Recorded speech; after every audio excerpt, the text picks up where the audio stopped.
জলপাই দিয়ে লাল শাক ভাজার রেসিপি। আসসালামু আলাইকুম। এভাবে একবার হইলো ভাজি করে খাই দেখবেন।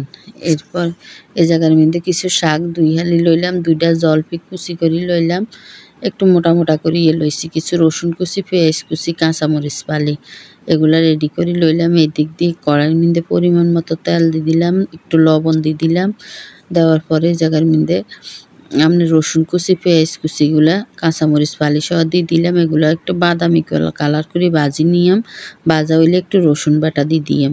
আপনার অনেকে আছে শাক ভাজির মধ্যে রসুন বাটা কম খান, এভাবে বাটা একটু কম দিয়েন সাইরব, কিন্তু কিছু কুচি করে দিলে এটা রসুন আপনার শরীরের লাগিয়ে উপকার। এরপরে আপনার এভাবে একবার ভাজি করে খাইছেন, খুবই মজা লাগে। রসুন দাঁতের তলে হুললেও ভাল লাগে।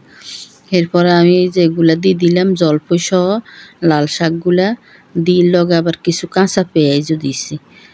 দেওয়ার পরে এগুলারে ভালো করে ভাজি নিয়ে ভাজা হয়ে গেলে এই পর্যায়ে চাইলে আপনারা কিছু শুকনা মরিচ গুঁড়া করে দিতেন হারেন, একটু করি হাতে একটু ডলি ডালি দিতেন হারেন, তাইলে যারা জাল খান, একটু জাল পছন্দ করেন।